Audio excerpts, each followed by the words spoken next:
Welcome to Hedge Fund Tips with Tom Hayes. I'm Tom Hayes, and this is your 204th videocast, 194th podcast for the week ending September 14th, 2023, live from New York City this week. Want to share a couple quick photos, and then we'll get right down to it. First, we had a pretty exciting weekend. That's Mimi with Alexa Mead. And for those of you who don't know Alexa Mead, she is a big deal in the art community. And she's just been wonderful to our daughters. They've become good friends over the last year. Alexa did this installation on Fifth Avenue called Wonderland, and I'm going to show you a few pictures and actually put both Mimi and Annabelle in some of her Instagram commercials. They had 100,000 visitors over 12 months to this installation. Pretty exciting stuff. I'll show you a couple quick pictures here, and then we'll, that's other stuff. Okay, so here is the installation, one of the write-ups. So you can see she paints all the walls and the floors. It's literally like right on Fifth Avenue by all the boutiques. And she's famous for like painting people, her canvas. And she's done TED Talks, and she's been to the White House with the Obama administration. And she's done stuff for, I think, David Blaine, and obviously Art Basel. And you walk through all these rooms, and I guess people take pictures and selfies and that type of stuff. And we've been there 2 or 3 times, and the girls did an art class there and did the commercials, and she's just so talented. And she called Mimi months after they last spoke and invited her to the closing. They'd been there for 1 year, and it was closing, and she had a phenomenal party. And while we were in for that, we went to the MoMA, and that's the Roy Lichtenstein Girl with Ball 1961. And I've always liked him, by the way. And then this is Andy Warhol. That's the Gold Marilyn Monroe 1962. I guess that was a good period for stuff that I like. This was the Intrepid. Want to thank Mike Lee, by the way. You know Mike from Fox Business. He's on all the time, Mornings with Maria and Barney and the whole thing, and Charles Payne. He invited me to this great charity for veterans last night, and a bunch of folks from Fox were there. This is the island on the Intrepid. And for those of you who don't know the full story of the aircraft carrier Intrepid, it was launched in 1943, fought World War II, surviving 5 kamikaze attacks and 1 torpedo strike. Ship later served in the Cold War and in the Vietnam War. Intrepid also served as a NASA recovery vessel in the 1960s. Pretty exciting event last night. And this was on the deck, this was I think it's called an A-12, yeah. A-12 Blackbird by Lockheed Martin. By the way, Lockheed's just sold off. We're starting to look at that one, by the way. So I did some, firsthand due diligence, of course, on their historic architecture. So that was that. And then, so this is stuff about Alexa Mead. And I would follow her, ladies and gentlemen. If you're into art, Art Basel, wherever, she's already a star, but she's going to be bigger and bigger and bigger. She's got talent, and she knows how to do business, and she's going to do some great things. So here's how people take the photos. Our friends were in from Germany, and that's Mimi, Annabelle, and their friend Grace from Baden-Baden. And there's Mimi and Annabelle. So they paint literally everything, all this stuff. And while I was there, of course, Fifth Avenue, I was doing some channel checks on Vans because we have a small position in VF Corp. So, of course, I'm always mixing business with business. I mean, business with pleasure. That's that. I think that's all the stuff that I had to share. And then this was going into Fox. If you're on my TikTok channel, Official Hedge Fund Tips, I always try to do a little background of the studio that I'm entering. This was the back studio this week with Charles Payne, so you can check that out. And now on to the media. I want to thank Charles Payne, Kayla Arestivo, Nick Palazzo, and Hadia Khan for having me on Fox Business Monday to discuss stock market earnings outlook, Goldilocks, Fed, a couple picks, and more.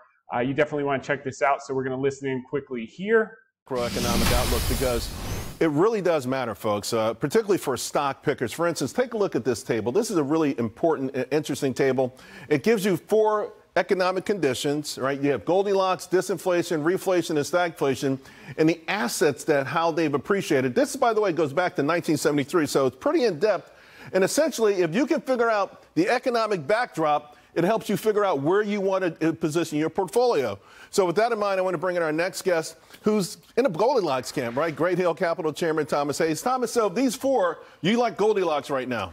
I think so. I think you're seeing the labor market is loosening up. Labor force participation is going up. New supply of labor. Employers are getting the upper hand. They don't have to pay as much. And you have earnings growth. So you have this combination, not too hot, not too cold, perfect Goldilocks scenario. That's why we've been talking a little bit to you about REITs. Real Estate Investment Trust does 18.1%. Obviously, though, you still want some exposure to the stock market. What's really interesting here is, and for all of them, to be quite frank with you, gold has only really outperformed during stagflation periods, and we get a lot of folks who want stagflation. Would reflation be something? Because it feels like the market's been trading on a sort of reflation kind of feel right now. Commodities are coming on. You can see the CRB just broke out big time, and equities are, of course, hanging in there. Yeah, reflation is a possibility in the sense. However, you need to keep in mind, M2 money supply is running $3 trillion above trend. So if you took the long-term trend line of M2 money supply and you look at the acceleration that we had post-COVID, we've done a lot of reflation. Now it's the lagged effects. It's being offset by the tightening of the Fed. So it's that kind of push-pull, that perfect Goldilocks. Not too hot, not too cold. A lot of money supply, but a lot of tightening at the same time. I guess the only thing that can change that at this point would be a Fed misstep? That's correct. Yeah, if they overshoot. I think at this point, Nick Timiraos, the Wall Street Whisperer at the Wall Street Journal, he was out over the week kind of setting the table that the Fed might be done. There's a shift in sentiment. And if that's the case, they can keep rates longer till maybe mid next year before they start cutting. That's the perfect environment. They'll still be tight. Earnings will still continue to grow. I wouldn't chase the indices like your earlier guest said, just chasing the high beta stocks. I'd look under the surface for those opportunities and the bargains. First, let's talk about earnings, though, because here, we've had this big swoon in earnings, a really big swoon in earnings, earnings recession. Yeah. I think for the most part, everyone agrees it's over. The big debate is how quickly it will rebound. I would say 85 to 90% of my guests think that the numbers right now are too high. The earnings estimates are too high. Do you agree? Yeah, they've been saying that for the last 9 months, and we've been on the show. I thought you were going to say for the last 9 years, right? No question about it. Well, actually, what you're seeing is earnings estimates continue to go up just in the last few weeks from 246 to 248 and change for next year. And if I told you, Charles, next quarter, and we're in this information vacuum the next 2 weeks before earnings season started, if I told you earnings were going to be plus 3.5% for the next quarter, would you be short the market? The answer is probably not, because estimates are plus 0.5, and they've been running 3 percentage points too negative ahead of the quarters. All right, so we got some ideas that you like here, and they correlate with the first table, right? This is an industrial name. Should do well. Stanley Black & Decker. Vornado is interesting, though. Real Estate Investment Trust. We're still talking about empty buildings, work from home. Are you concerned about this? I mean, does this add an element of risk to this? I was on the network in March talking about Vornado. People looked at me like I had 3 heads. I mean, it was unbelievable. Commercial real estate, all you heard every single day was this is the worst absolute thing. This is just like the malls. If you remember, you had A-class malls like Simon Property Group. They did fine. B and C went out of business. The same is going to be the case with commercial real estate. You're going to see the lower end properties that haven't upgraded. They're going to be in bad locations. They're going to be in trouble. Vornado is the best buildings in the best city in the world, Park Avenue, Madison Avenue, right around this area. It's all Vornado, and I would never bet against Steve Roth. Okay, less than 30 seconds to go. Sound like you were dissing my man Gary on the mega caps. Is this a mega cap Intel, or is this a forgotten old dinosaur that should be bought? You know me, I have a quality value tilt. I love this story because you get a free option on Gelsinger's plan to change, with the fabs and with the high-end AI chips in the future. I'm not even pretending that that's going to happen. What we're focused on is their legacy business. They control the PC market. They control the server market. That troughed last quarter. The stock's up from 25 to 38. We think it can be a $50, $55 stock. And you get a free option if Gelsinger is right. I've always thought they were too PC-centric. Yeah, well, that business has troughed. They've got 85% of the market there. And as that reaccelerates, it's a 50-60. And as Gelsinger moves into the next phase, you may have a free option on all-time highs. Sounds good. Thanks so much. Great stuff, Tom. Appreciate it, Charles. All right, folks, coming up, Are consumers tapped out? I mean, you know how I feel about it, but I can't wait to get Danielle DiMartino Booth because she's been focused on this and corporate bankruptcies. But the Fed feeling pretty strong there. You just heard it from Thomas. They may be ready to take a victory lap. She's going to be with John Lonsky. We cannot wait to go over all the data that you need to understand to make important decisions. But first, gas prices are on the rise. The Strategic Petroleum Reserve, it's at the lowest point since 1983. I got an idea. Why don't we tap it again? I like to ask Victoria Coates whether she thinks that's a good idea or not.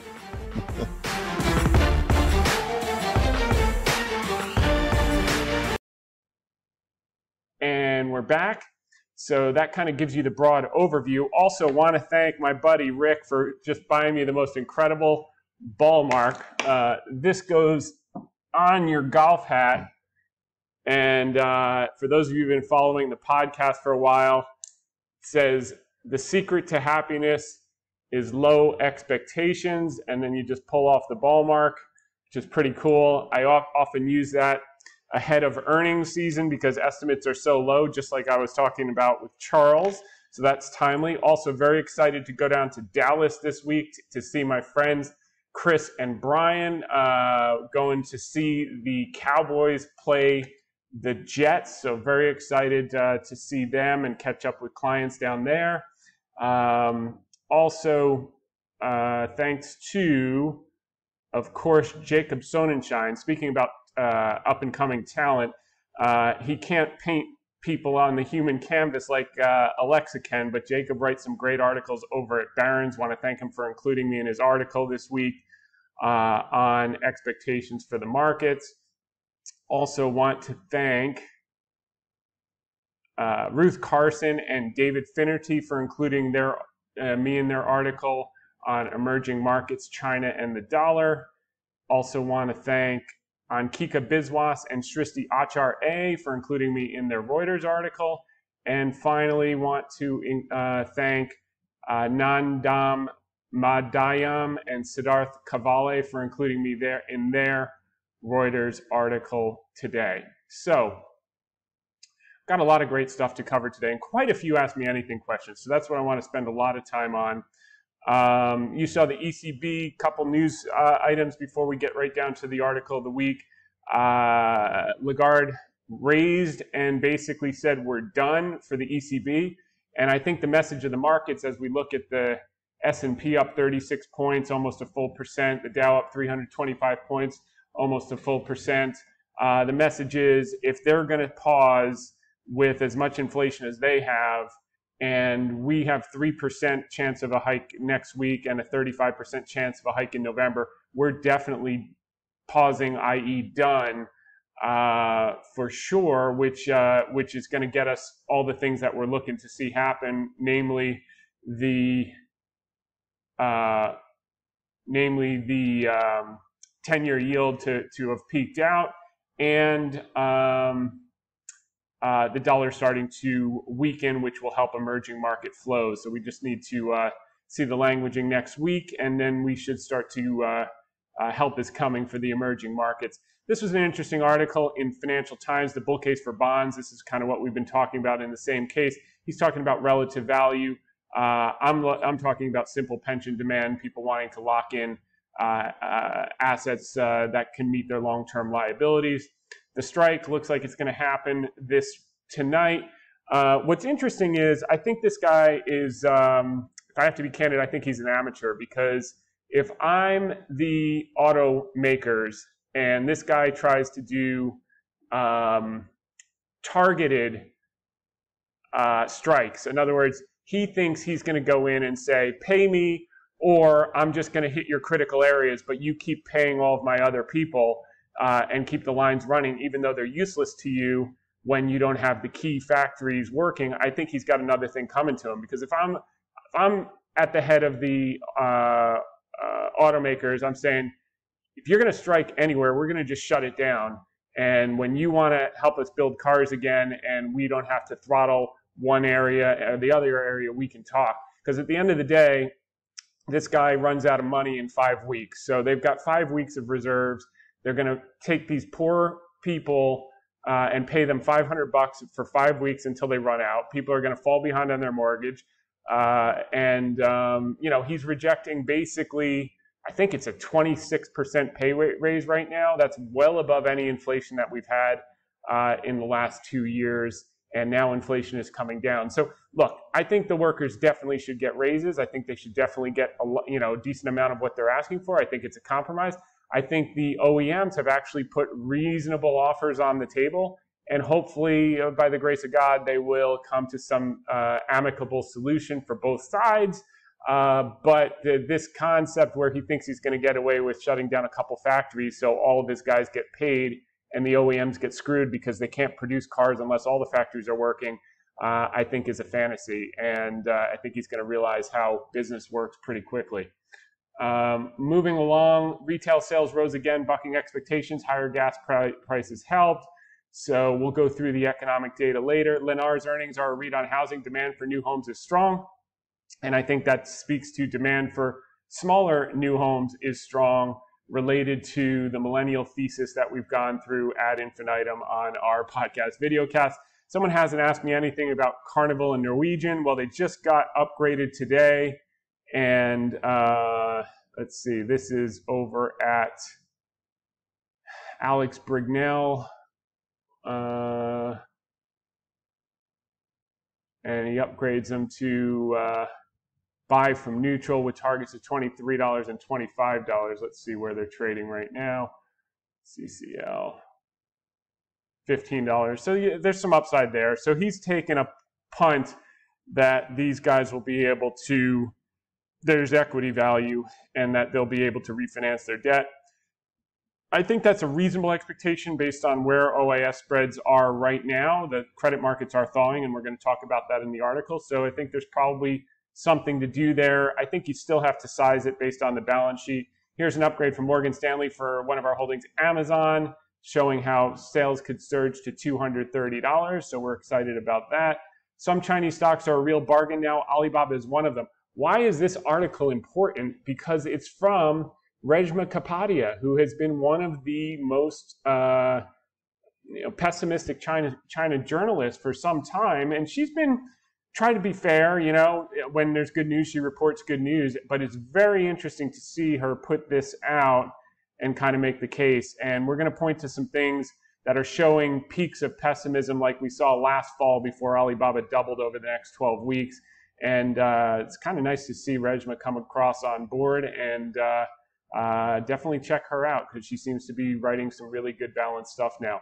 A potential UAW strike has created an opportunity in auto parts stocks. Here's Al Root, classic guy, along the lines of Jacob Sonnenschein, finding value where other people aren't. And he's saying that this is creating an opportunity for auto parts suppliers, this strike that's brought them down. And we've seen Cooper Standard come down on the basis of this strike.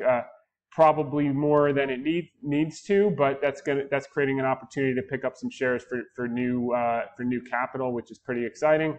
And then once we get this thing resolved, strikes don't last forever. We know it's not going more than 5 weeks when they run out of money, and more likely than not, we may find by the time this is done, maybe they've come to something. But my guess is they got to strike for a few days, panic over the weekend, and come to something before Monday.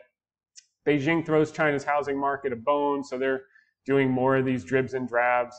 Intel rides a Made in America wave to big stock gains. So we covered that with Charles. The interesting thing is, for those of you who've been with the podcast, we were pounding the table at a $25.10 basis, not a $38. But now that it's $38, people are listening. If I had pitched it at $25, they would have said, just like when we were pitching Bernardo at $15 and $16 and $14.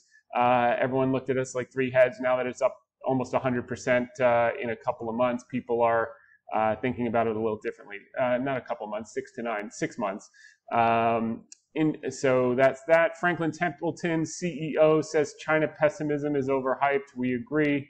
China stock traders load up on leverage with new rule relaxation. So they're doing everything except putting money directly in people's pockets. They might get away with doing the minimum, but more likely than not, they're going to have to pull out the bazooka.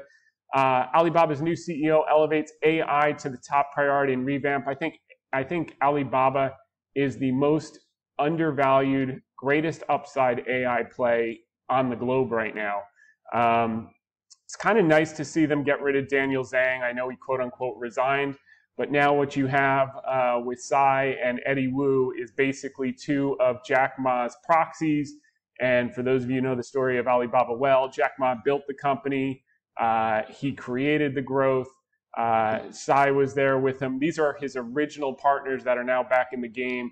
They helped execute the breakup plan, which was architected by Jack Ma. So basically, Jack Ma is pulling the strings once again, and we know what he's capable of, and we're along for the ride. We're just waiting for the whole of emerging market flows to happen on the basis of the Fed, the dollar, and off to the races. So that's that. The band's back together. China actually showed some healthy inflation finally, which means demand is coming back. It's not yet reported, but when you look at the data, that's what it's telling us. Morgan Stanley says it's a lonely bull recommending government bonds. It's interesting. This is not the gentleman who called the triple break putt and kept everyone out of the equity market and missed a 30% rally. This is someone on the other side of the bank, and we agree, certainly in the middle of the curve, not at the short end. And so some people are coming around, some early thinkers. Xi's tight control hampers stronger response to China's slowdown. The reason I posted this article is because he's basically making the case like, hey, everyone else is panicking, and yet we're the only ones growing above 5%. What else do you want to talk about? And there's something to be said for that. There's a level of impatience because when you look at the top several internet tech companies' last quarter earnings, revenues in aggregate up 7%, EBITDA up 30%, and everyone's acting like the world is ending.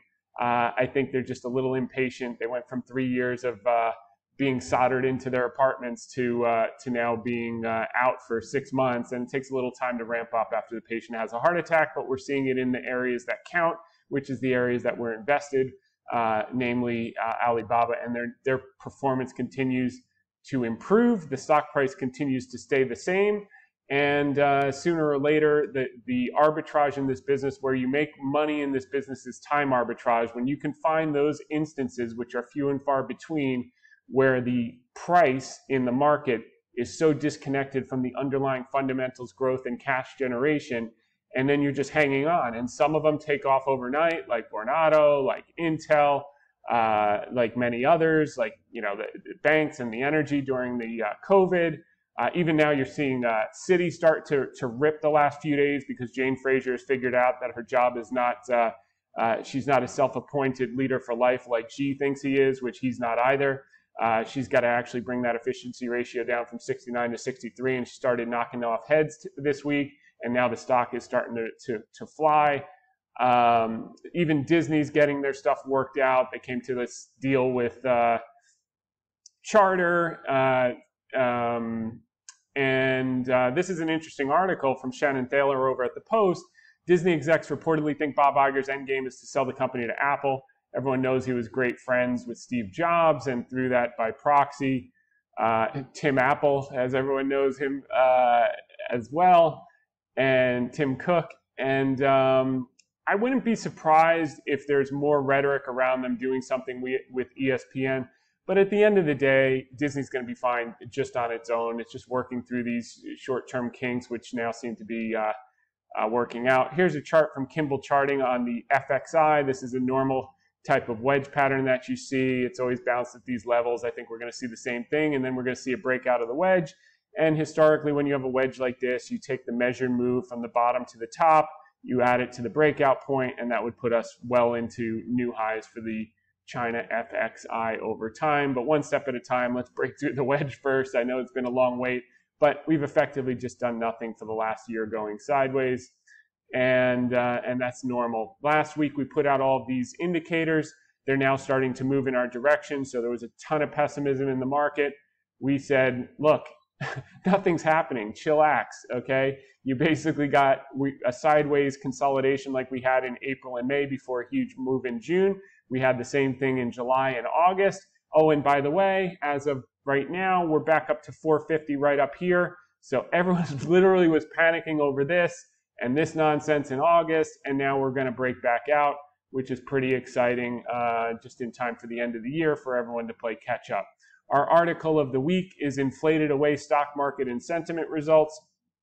And this first chart here, is showing that governments are expected to solve their debt through inflation. 30% from the Bank of America Fund Manager Survey have that view. We agree. It's their only play. They've been playing coy because they wanted to get some handle on inflation so it wouldn't lead to a wage price spiral. They've been successful in doing that, so kudos. Provided, as I said to Charles, that Powell doesn't overstep, he can probably go down if he sticks it here and he's just backs off and lets inflation run a little bit. He can wind up bringing down debt to GDP over the next few years, probably back below 100, and at the same time, inflation will run a little hot, not have the wage price spiral. He'll have more labor supply coming in because excess savings are being spent. And he could really go down as a hero. So we'll see how he plays it. The history is mixed. I'll be honest. He tends to overplay his hands, but maybe he took a few lessons and he's going to stick this, which would be pretty astounding. Yesterday, the inflation numbers came out as they did this morning, by the way. The good news, it did not change expectations for a pause for Fed hikes next week. November expectations, while recently as high as 50%, are now showing a more moderate 36% probability. That's probably come down a little bit this afternoon. In other words, we buy some time to get more data before the November meeting. The 0.6% gains month on month in headline inflation were largely attributable to food and energy, while shelter and used car prices continue to moderate. Those are going to be major disinflationary factors moving forward.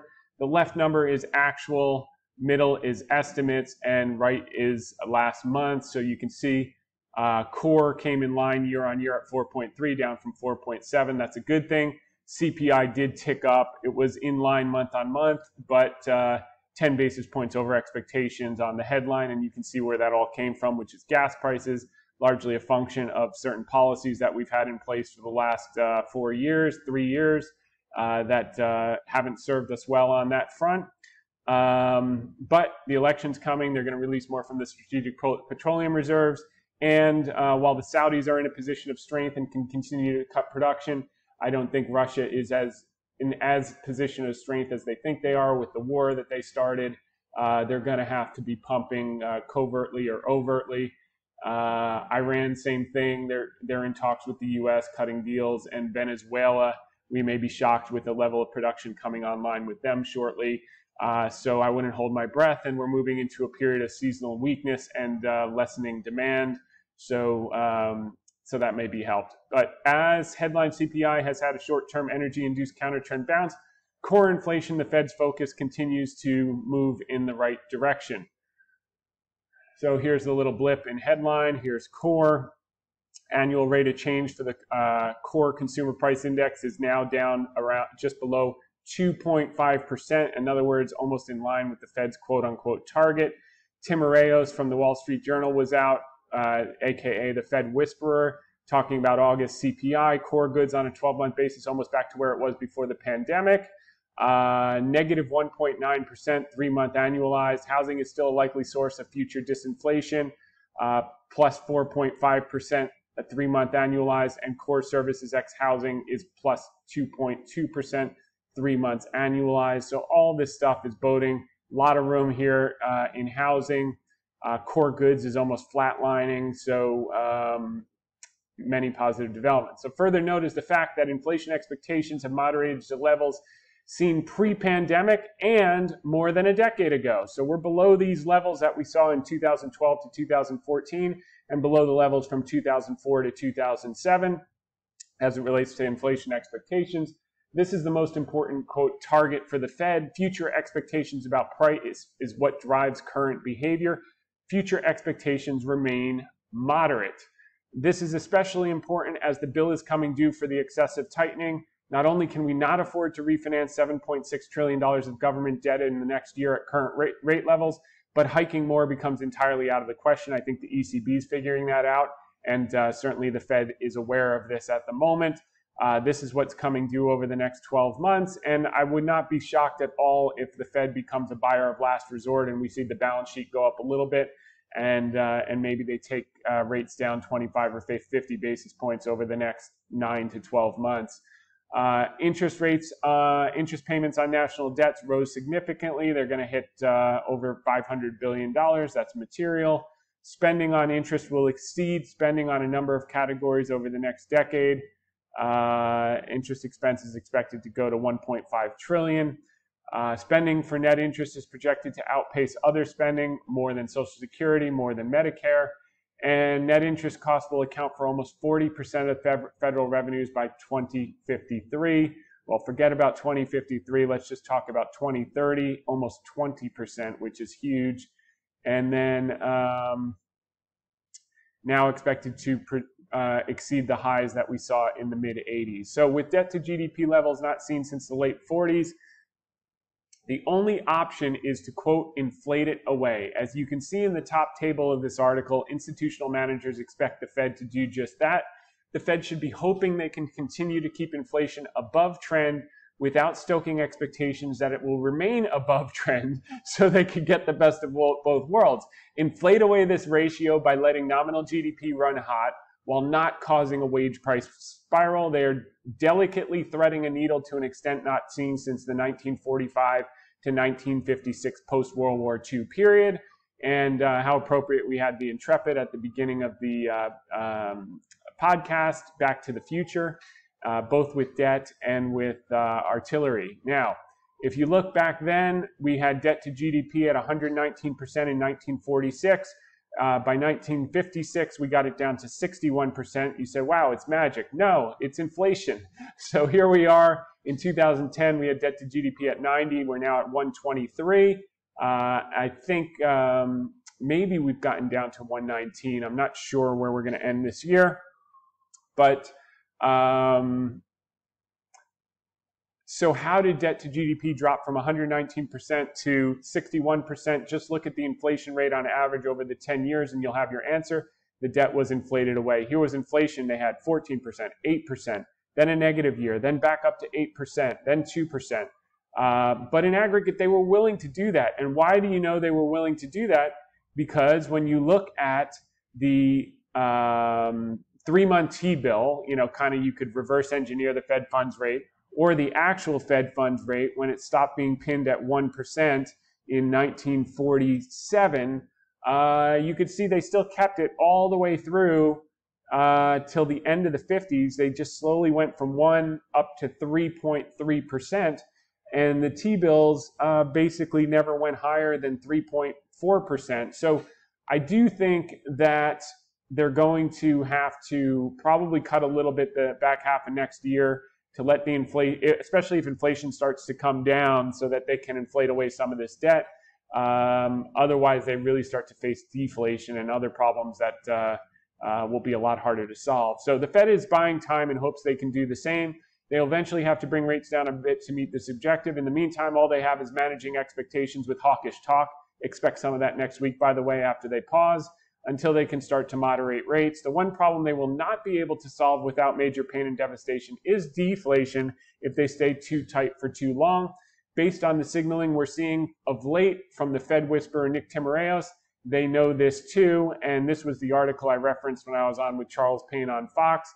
And this is from 4 days ago. An important shift in the Fed officials' rate stance is underway. Central bank is likely to pause rate increases in September, then take a harder look at whether more are needed, and more likely than not, they won't. Some notes ahead of the segment. With Charles, I would say the key things here, we wanted to talk more Stanley Black & Decker.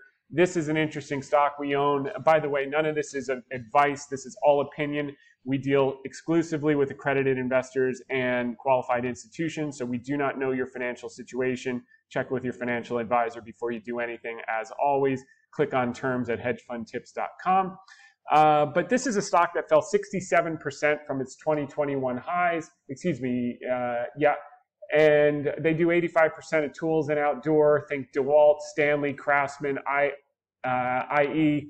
the IRA, Inflation Reduction Act, is going to have massive infrastructure, hundreds of billions come into the system.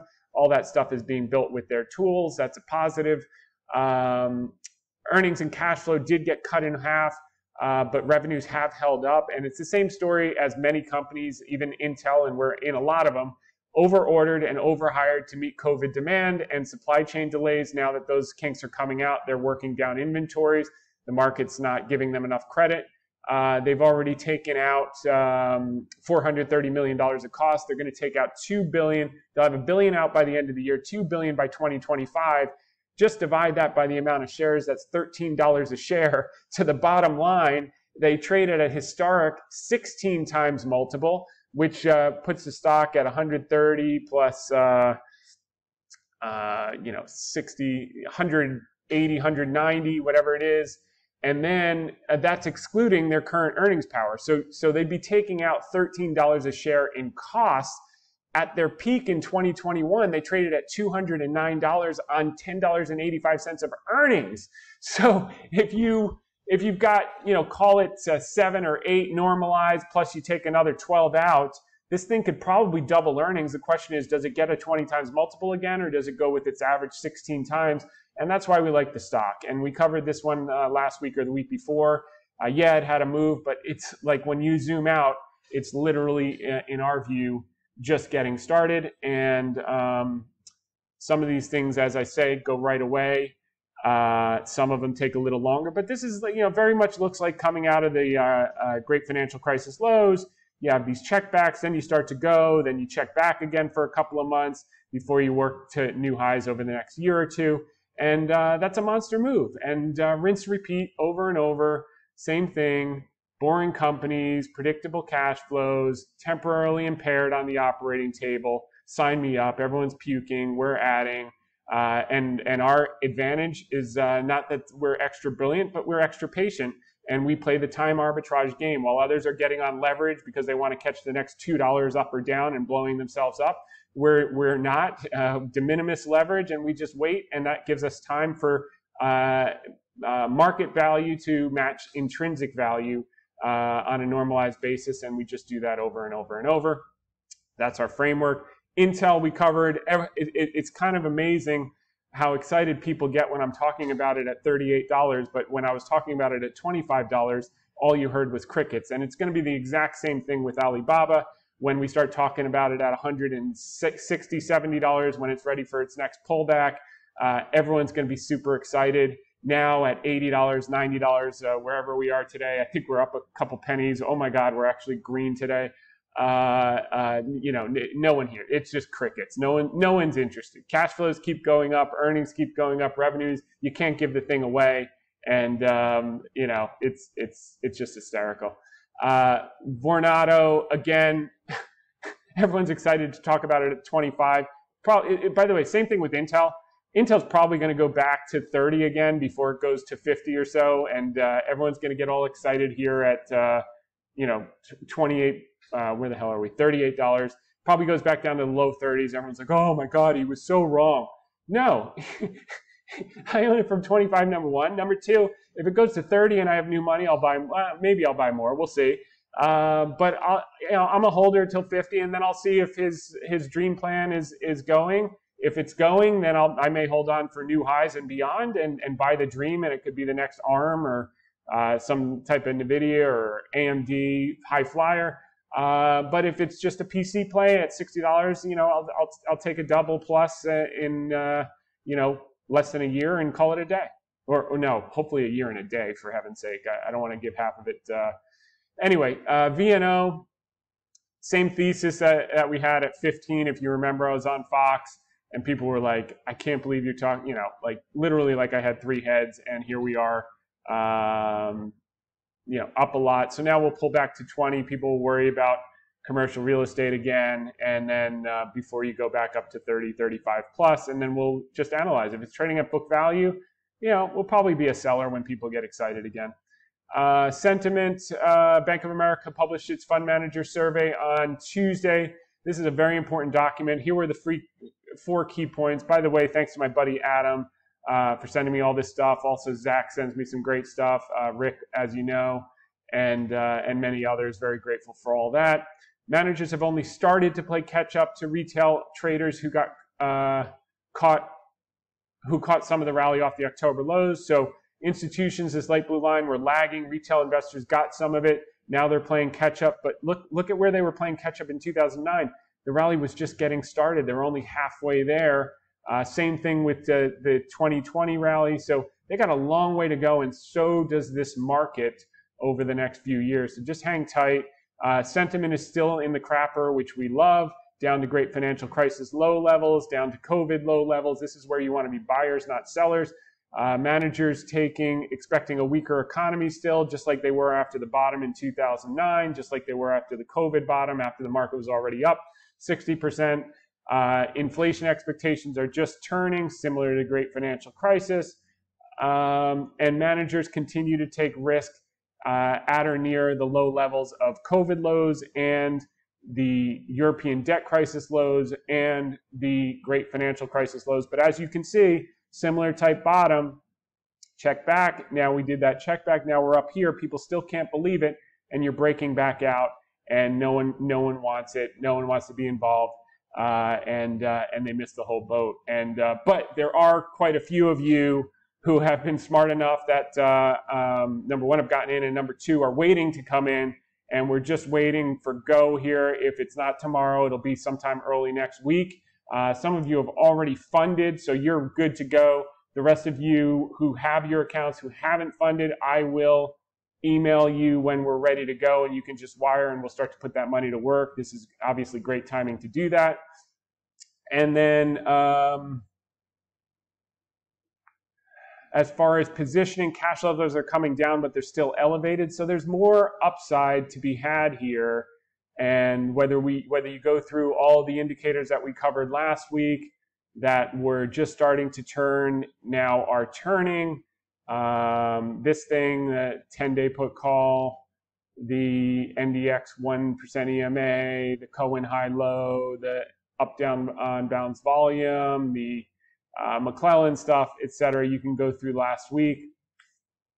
It's all coming to bear as we anticipated. And everyone's out of emerging markets in the last 30 days. The last flush you saw like this was last September and October, and that was right before Alibaba rallied, basically doubled into year end. So we'll see if we get a similar type of result. There are effectively no sellers left at this point. So, which is exciting, because the last time there were no sellers left, it had to go down to $58. This time there are no sellers left, it had to go down to $88. So we're making progress. Next time it'll be, after it goes to 180, it'll probably be in the 150s where there are no sellers left before it goes into the 200s. But y'all can't see that yet, so borrow my glasses. But for now, just hang tight. Well, we're doing that, so you do whatever you want to do. But bonds overweight, they're still stuck in T-bills. You can't give away REITs because everyone thinks yields are going to blow out when they're basically peaking. Same story over and over and over. So, but this is the most important chart of the week, ladies and gentlemen, in my view. Pessimism on China reached levels not seen since fall of 2022 levels, just before Alibaba doubled from 60 to 120 in 12 weeks. So you can see here, this is China growth expectations back to lockdown lows. And it's nowhere reflected in company earnings. It's actually telling the exact opposite story, but these are the opportunities that you get once every now and then. And here we are, even lower than the levels last fall before we got that, and the price is still higher. So this was the last time you got pessimism this low. Short China equities is the second most crowded trade. If it had a greater market capitalization possibility, and more people had mandates, it would probably be the most crowded trade. And who are the first buyers after you get a news catalyst are the short sellers who are panic buying, and this time will be no different. The key is what's going to be the catalyst, and the answer is we don't know yet, but my guess is it's going to be something related to the Fed and the dollar. So outlook constructive despite moderately disappointing inflation numbers yesterday. Longer-term treasuries held their lows from when that major manager announced publicly he was shorting at the exact low, completely shorting in the hole. You can go back to a couple of weeks ago, our article probably somewhere around the 21st when they made that announcement, maybe the 17th. Actually, I think it was the 17th, and then it had one last low, and now it's put in the low. yields have peaked. So we'll see if this follows through on the TLT, which would go a long way in having a lot of these theses play out. Credit markets are thawing after a heart attack in 2022. Bloomberg U.S. corporate high yield average option adjusted spread hit a new year-to-date low earlier this month. Those are things when risk is coming back on. And the most important thing you see, which is a game changer, was the ARM Holdings IPO today, which is now trading up, I think, about 16%. So they priced it right. Everyone is happy. They left a little money on the table, but not so much. And they'll have a success. And then you're going to see a parade of this supply come out over the next 12 weeks. Risk appetite's going to come back. The game is going to be back on. PMIs are turning up, which could imply EPS estimates are still too low despite their recent ascendancy. And we think that's the case. We'll probably see this move up to 250 in coming weeks. It's at 248.58. We have a 2-week information back in before earnings, which we discussed with Charles. And then finally, sentiment. The AAII is neutral this week. The fear and greed is neutral. And the active investment managers are underweight, so they'll have to chase up the higher we push. We covered most of the Bank of America survey. Utilities earnings, top 30 weights estimates in the last 60 days are down 3.3%, down 3.01%. But they're starting to bounce because they've absolutely collapsed. I think these are going to trade alongside with REITs. REITs earnings, top 30 weights are up 2.35 for this year in the last 60 days, down 1.61 for next year. I'm guessing that's probably going to be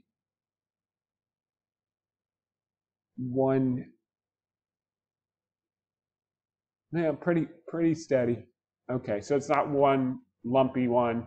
And those things have absolutely been devastated. So just watch the 10-year. If you want to know what's going to happen with rates and utilities, they're going to trade with the 10-year. And by the way, this is one of those times while everyone's focused on re-steepening of the curve, that's the wrong focus this time.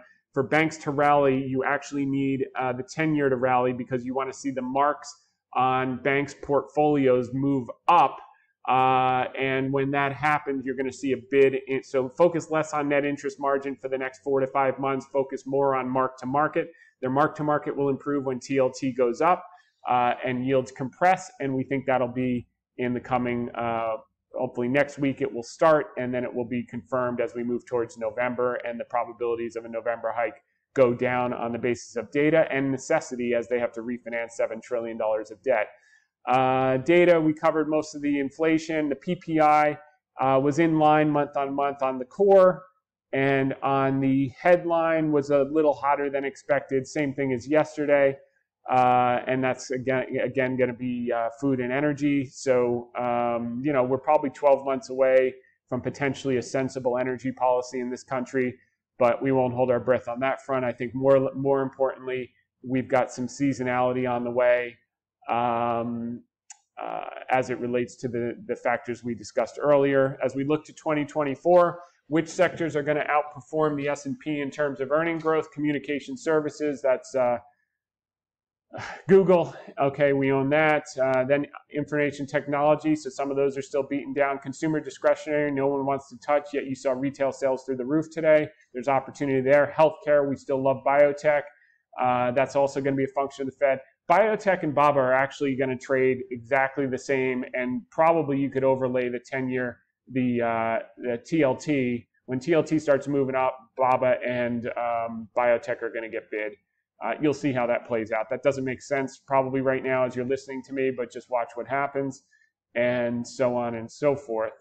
Moving along, we are at the Ask Me Anything questions, and quite a few today, so let's get to it.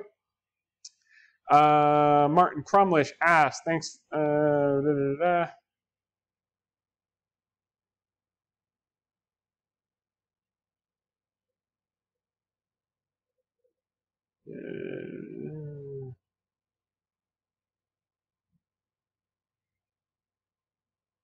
Okay, Derek. Okay, so this guy's asking a 30-minute question on China stimulus, and the answer is it'll come when it'll come, and it may not be needed, and you just have to be patient. And if you're not patient, you shouldn't be in the stock. It's that simple. as it relates to JT Investor. CPS. Okay.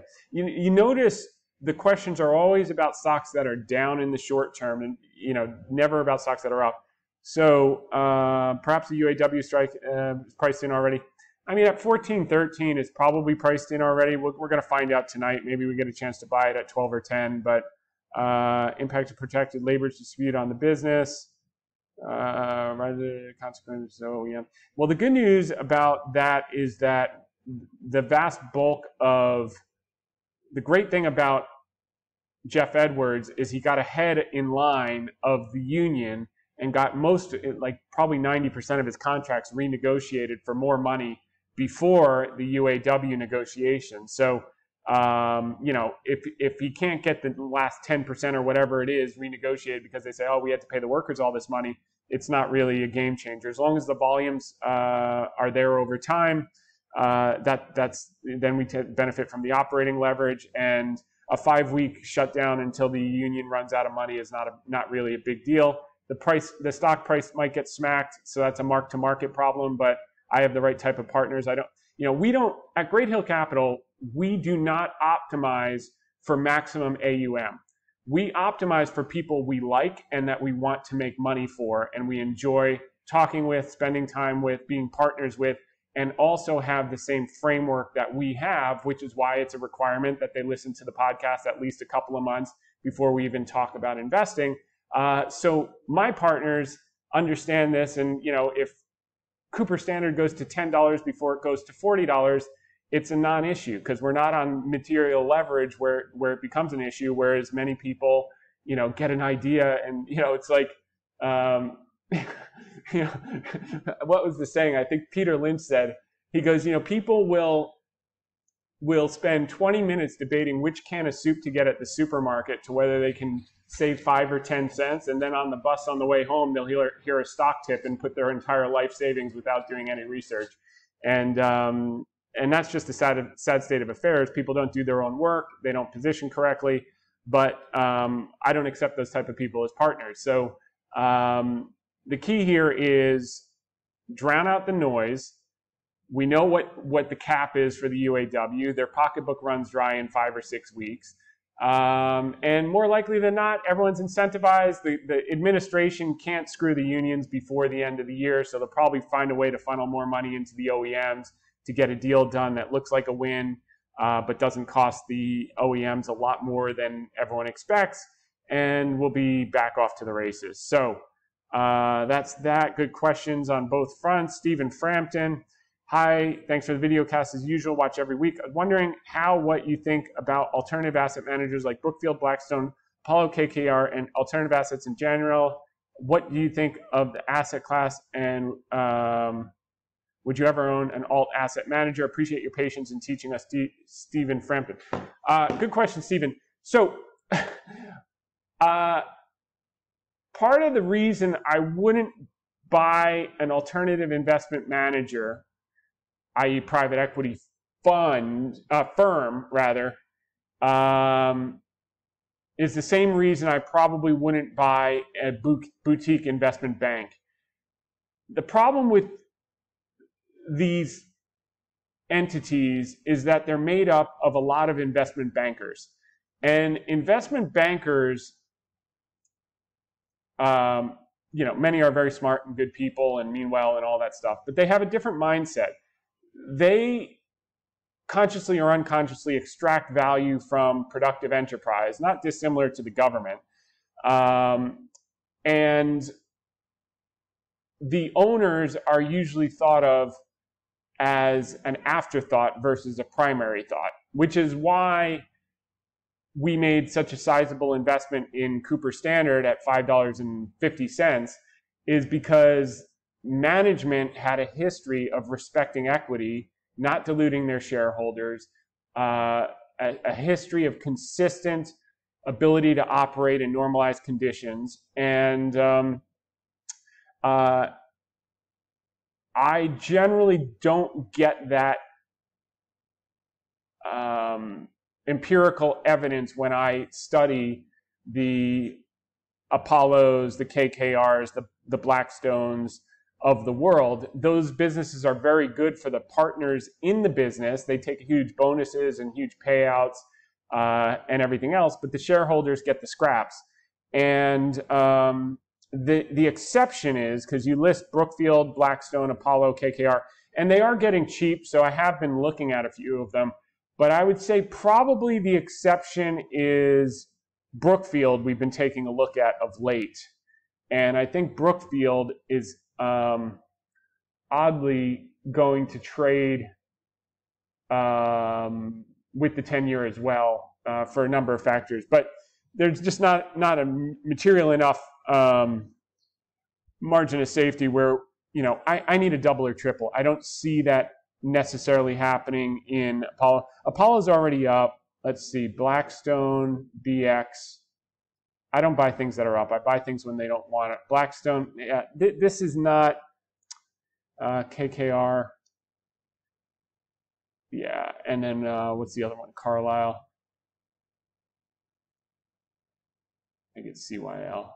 No, it's not. I don't remember what Carlyle is. But anyway, let me type it in. Yeah, the answer to your question is they're good businesses, but the problem is they're good businesses for the operators, not the owners. There's a principal agent problem, I find.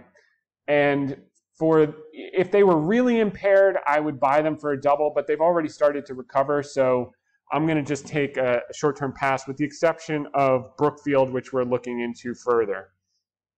But I like the thinking process. What are your thoughts that buying banks when low, current situation, is essentially risk-free as the government will always bail them out? Well, the government can bail out the bank and wipe out the equity. You saw it with Citibank during the great financial crisis, effectively wiped out the equity. Well, the big ones in particular. So Citi should be a big allocation for most investors. So I covered Citi with Charles. We like Citi. Citi's already starting to run this week, and we covered the reasons why. Actually, Charles, I covered that not this week, last Friday I was on. So you should go back to that tape when I talked about that. And I've also talked about it on the podcast quite a few times. So welcome. You must be a new viewer, and we're very excited to have you on board as well. Grateful for our older, loyal, long-term viewers, and grateful for our brand new viewers. And welcome to everyone. Buying banks. Okay. Bill McGrew asks if we're still in biotech. And Baba, yes, no change there. Adding where we can. Same thesis. It's all a function of rates stop going up, and they'll both trade the same way. Then we've got James Runyon. What are your thoughts on utilities being a leading indicator for heightened volatility, and that they've outperformed the S&P by 4.5% over the last week? That's normally true. Defenses pick up when the world is ending. Same with TLT, actually. However,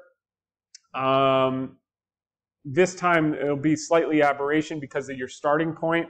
So here's XLU to the SPY. You can see the dramatic underperformance.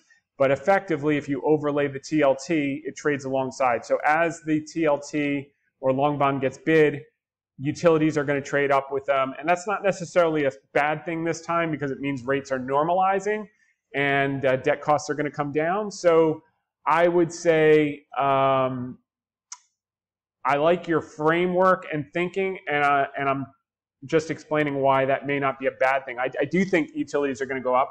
I think the TLT is going to go up, and I think REITs are going to go up. All the interest rate sensitives are going to go up. And counterintuitively, banks are going to go up because of the mark-to-markets as bonds go up. And risk is going to be going on as cost of capital starts to come down. Risk comes on, and that's when you get emerging markets dollar weak, and you get biotech, and you get those trades. Those are, at the moment, they're basically highly correlated trades that are going to work when this starts working, and they're going to work all at once. And that's what we've always said, and that's why we're in the time arbitrage business with very low leverage, so we can wait it through, because when it comes all at once, and it gets very, very exciting. And then the Ask Me Anything questions go from 12 to 0, or just new companies versus 30-page questions about stuff we've discussed 100 times. It's just being patient through it and controlling your emotions. All right, what are your thoughts about? Okay, so that is Tila Tapp. Bill McGrew, we got that. James Runyon, got that. Justin Levins. Oh, this is a good one. Justin Levins. Warren Buffett famously hates EBITDA due to the possible implicit accounting chicanery. I noticed Cooper Standard reports earnings in terms of adjusted EBITDA. What's the reason for Cooper Standard reporting an adjusted EBITDA? Thanks so much. Huge fan of the podcast. Writing from Montana. Justin, you're spot on. We hate EBITDA too. As a matter of fact, we discussed that with, we've made that known. The problem is when you're a turnaround situation, it's a complete different situation when you're an ongoing operating business. The reason they're reporting adjusted EBITDA and these BS metrics is because they don't have anything to show. The reason they don't have anything to show is because they're a business on high operating leverage, which cuts both ways, which is why the stock came down from $146 down to $550 where we bought it. I think it even went lower down into the threes for a couple of minutes, and why it'll be able to go back up to 70 and beyond, we think, as they get back to normalized earnings as the volumes pick up. So the answer to your question is they can report adjusted EBITDA all they want. The only thing I pay attention to is cash and cash flow returns, and their guidance is to be cash flow positive this year. And if they can do that, then they've got the time arbitrage business, and they can just wait for the volumes to come back. Whether they come back by 2024, 2025, 2026, it makes no difference. That you're going to see $5, $6, $7, $8 drop to the bottom line, and then you're talking a 10 to 20 times multiple, and that's where you get not just a multi-bagger, which we already have, but a multi-bagger, which is what we're in this game for, and why we were willing to assume that risk before they got refinanced on the basis that they would get refinanced, which they did get refinanced, and they'll be able to refinance even lower, we think, in the next 12 to 18 months. Good question, though.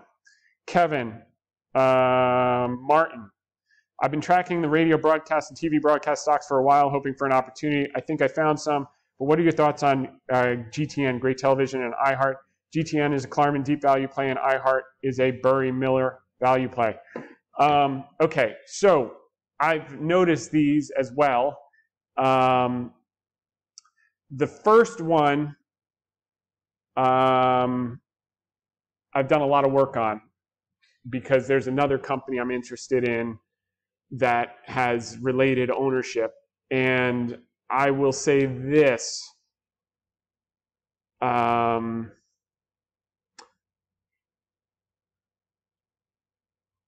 There are more reasons for the stock being this low than just the fact that they're lumped into the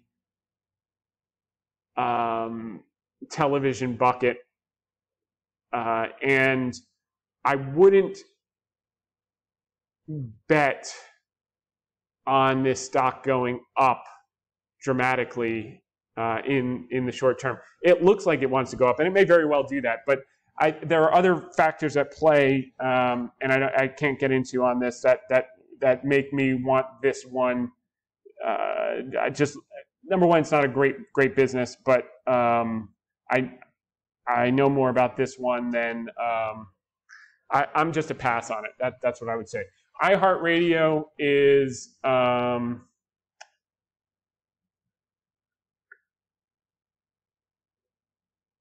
there will be a day where Gray Television goes up a lot, but I don't think it's today. Let's just put it that way. Now, iHeart, my guess is you're going to have a major debt problem here because most of these radio businesses are highly levered. But you are also going to see a catalyst in political advertising in the next year, as well as auto advertising, which you're seeing on TV quite a bit with the incentives from the dealer, from the original equipment manufacturers, which is part of our thesis for Cooper Standard. So let's just find IHRT. Just to put a bow on gray. On regular analysis, I think you could probably come to the conclusion it's worth owning. I think there are other factors that will probably delay you realizing that value that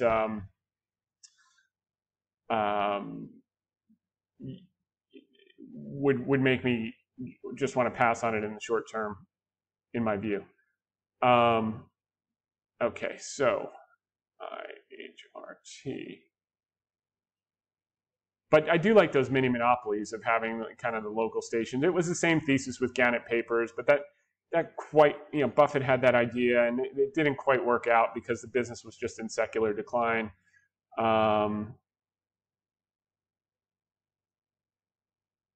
But there is enough margin of safety at the price that you would want to take a look, but we're not. All right, so iHeartRadio is losing a lot of money. What's their balance sheet look like?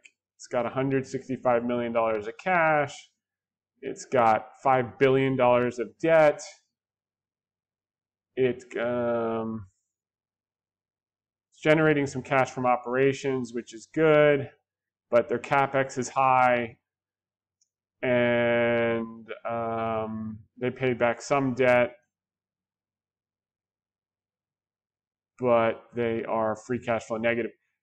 This is not for me. This is a low quality business. I mean, I know what you're saying. It's down a lot. It's down from $28 to $3. Shouldn't I take a punt? Maybe, if you want to take a trade up to $8 or $10, but that's not what I would do with my money or client money in any material way, because you could have a double, you could have a zero, and to manage the risk, it has to be such a small position anyway if you're being responsible that it's not going to move the needle. So too low quality for me, but you may be right. I like your thinking. And anytime I'm just a pass, doesn't mean it won't work. It doesn't mean it won't go up. It just means doesn't fit our framework of where the odds are in our ability. The odds are in our favor, and it's in our investing framework where we know the probabilities are high, and the only variable is going to be IRR. How quickly does it get to where we know the intrinsic value is? And here, I have no way of knowing the intrinsic value because it's a really highly leveraged business that there's no clear operating leverage coming in the near term with pent-up demand for radio advertising, other than, yes, there's some TV, there's some auto, there's some political, but I don't think the business is great enough that I'd want to bet on it long term.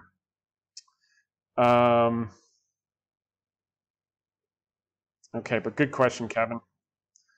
Josh says, been listening to your podcast for a couple of years now. I'm always impressed how quickly you can analyze a company. Want to know what your take on cellular service providers is since they've been losing so much value. Been looking into T because of heavy selling. Seems like their lead sheethead cables are the greatest concern. Are you currently watching any cellular service providers? We've covered this quite a few times in the last few weeks, Josh, but understandably, it was August, so maybe you're on vacation and had better things to do like playing golf. But actually, some of our August podcasts were like our some of our best ever. But let's just see here. Yeah, so we had said pass on AT&T. Like if you had to buy one, Verizon's better quality, and we stand by that. If you put a gun to our head to buy one of them, we'd probably go with Verizon. But we're not in love with the business. It's, capital intensive, very competitive. And you're taking a lot of risk for a potential double. For a potential double, I want it to be like a no-brainer layup. And the only risk is how long does it take to get there? Does it do it right away in 6 or 9 months? Or does it take 2 or 3 years, which affects my IRR and makes me a little bit angry, but it still works out in the long term, and the other ones more than make up for it, because the ones that realize in 12 or 13 months, I can take that money and put into new ones with higher IRRs to offset the ones that are taking longer than expected that have lower IRRs. Ben Williams, thanks for great content. Was wondering if you could take a look at Carnival. I believe they can recover from the COVID slump. So we saw that upgrade. I'm still a little leery on the balance sheets for these, but yeah, it's interesting. They always upgrade it after the thing does like a double. Where were they at $10? Not interested. Now it shot up to $19. They put out the upgrade. So I think this is going to work higher over time. I just don't like the risk reward because I'm playing for a double, maybe a triple, but I got real balance sheet risk that it's not clear that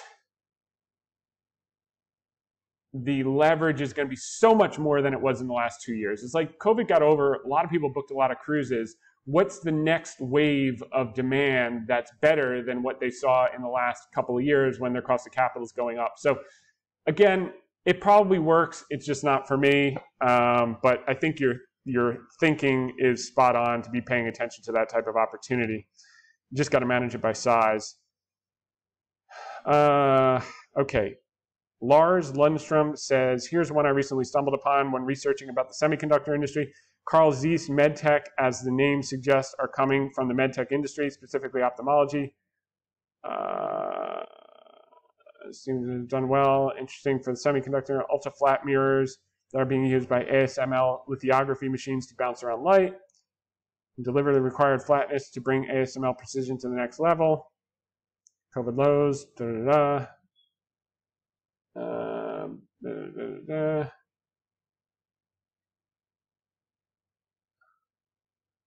Oh, this is very interesting.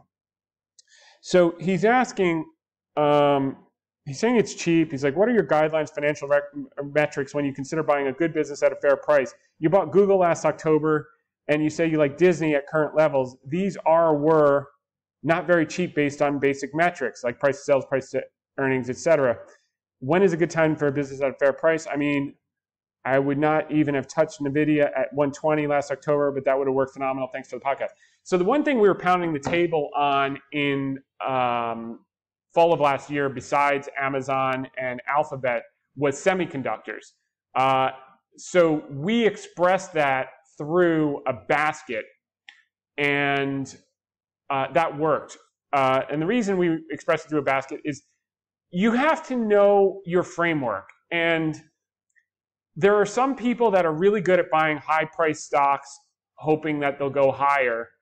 The vast majority of those people I've seen over the years blow up and die.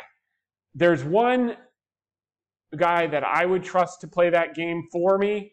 That's Ron Barron. Ron Barron can predict the future better than everyone else who thinks they can. And Ron Barron has stood the test of time. So if I had to allocate money to growth, he would be the guy that I would do it. The rest of them, take it or leave it, is my view. So I know what I'm good at and I know what I'm not. And buying NVIDIA at, whatever it is, that's not my game. Or buying Snowflake or buying this and hoping that they're because for every hit like NVIDIA is, there are 999 others that are roadkill that had the same promise and the same pitch deck and the same projections, which are as good as, Kindle for your fireplace. I go for durable cash flows, predictable cash flows for companies that are temporarily impaired. And the one thing about Google was they were compounding capital at 20+%. It was durable, it was sustainable, it was easy to know that they would come out of this unimpaired and they would get multiple re-rating over time once the market thawed. It thawed faster than we expected, but that's great. It could have taken 3 years, it took 6 months, and that's the way it goes. Some take 6 months, some take 3 years. It's just the way it is. But they all work out when you have the proper framework.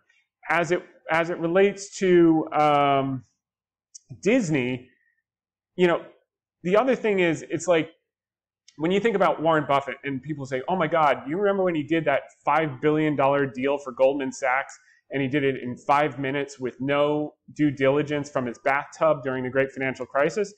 And people are like, how could he ever do that? Isn't that reckless? No. He's like, the reason I could do it in 5 minutes is because of my 2 decades of experience, or at that time he had 5 decades of experience of seeing cycles and understanding the business. And when you're dealing with businesses that have durable long-term cash flows and moats and have been around for a long time, you can discern, and you've seen enough cycles, between temporarily impaired and permanently impaired, particularly for high quality businesses.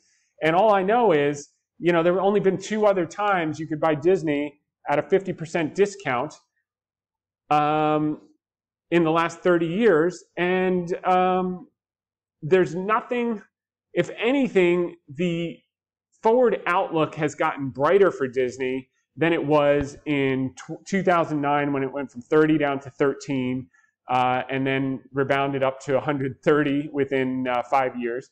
And then also the tech wreck when it went from 35 down to 11. In this case, it went down from 203 down to 80. So this is the 3rd time in the last 30 years you can buy it at more than 50% off, and you can't give it away. And it's always the same story. People are going to stop going to the parks. Parks are too expensive. Parks need to be refreshed.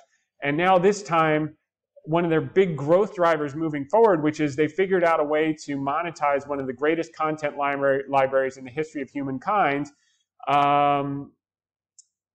through streaming. And it's a nascent industry, but they're one of the big players and they'll figure it out. And it's going to be a monster for them down the line because all these smaller players are going to go by the wayside, and you're basically going to have Netflix and Disney, and then mini bundles and pure content. And then as far as live sports, what's more valuable than ESPN? So yes, Disney may want to buy it for $50 billion. I think Apple may want to buy ESPN for $50 billion. I think Disney would be a complete moron to sell it because ESPN is going to be another over the top, and eventually they're all going to be rebundled, and they have this brand moat that's impenetrable. So it's the highest quality assets in their category. Yes, have they the woke and broke and nonsense stuff? Yeah, that's noise. Iger's a businessman. If he's gotten too woke, I can guarantee you he'll do Bible shows if he has to get his EBITDA up, or more important metrics, free cash flow cranking again, and that'll make everyone happy. So they'll do what they have to do. It takes a little longer. So, in 2000, the tech wreck, it took about a year to bottom out. So we've been at this for, the stock has been bottoming for 9 some odd months. So maybe it takes another 6 months before you get some bottom and it starts to recover, and there'll be some positive catalyst, maybe some asset sale, or they get the Hulu deal and they give you all these projections of how it's going to be great. And then it's, back up to all-time highs in the next 3 years. So you get a stock at $85, you sell it out at 200 in 3 or 4 years. That's a great IRR. Now, if you're buying the whole thing on leverage because you heard a tip on a bus and you're a moron and it goes down to 70 before it goes up to 200, well, then shame on you. But that's the framework. It's, it's like saying,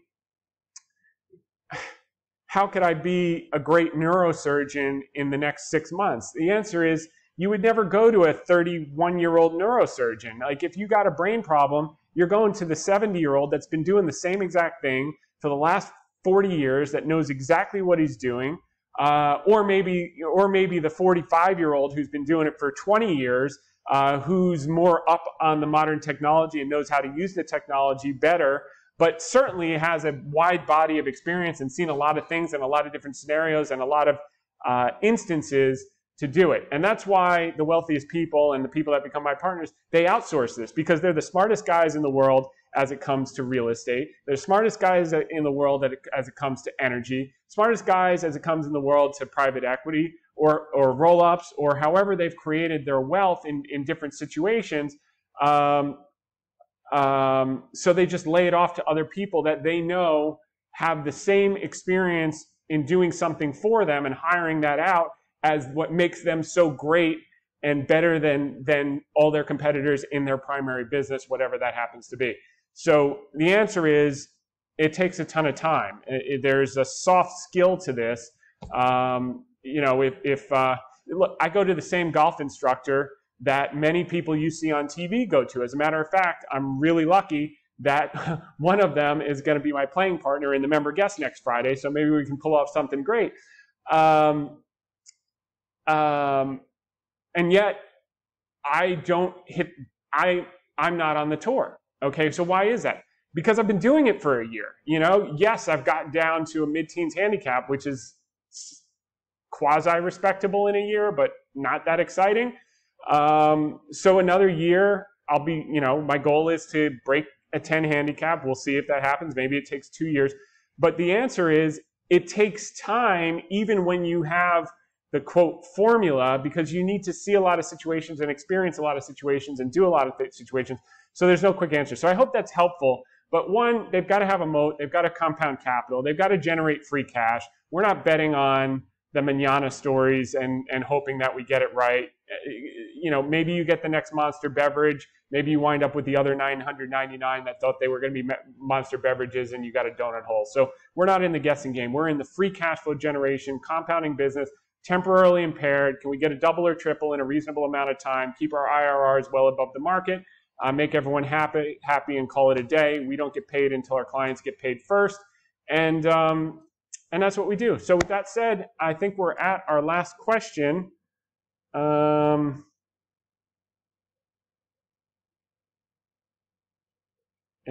that is it. So we'll be back next week, same time, same place. In the meantime, make it a great one. Bye for now. Thanks for tuning in.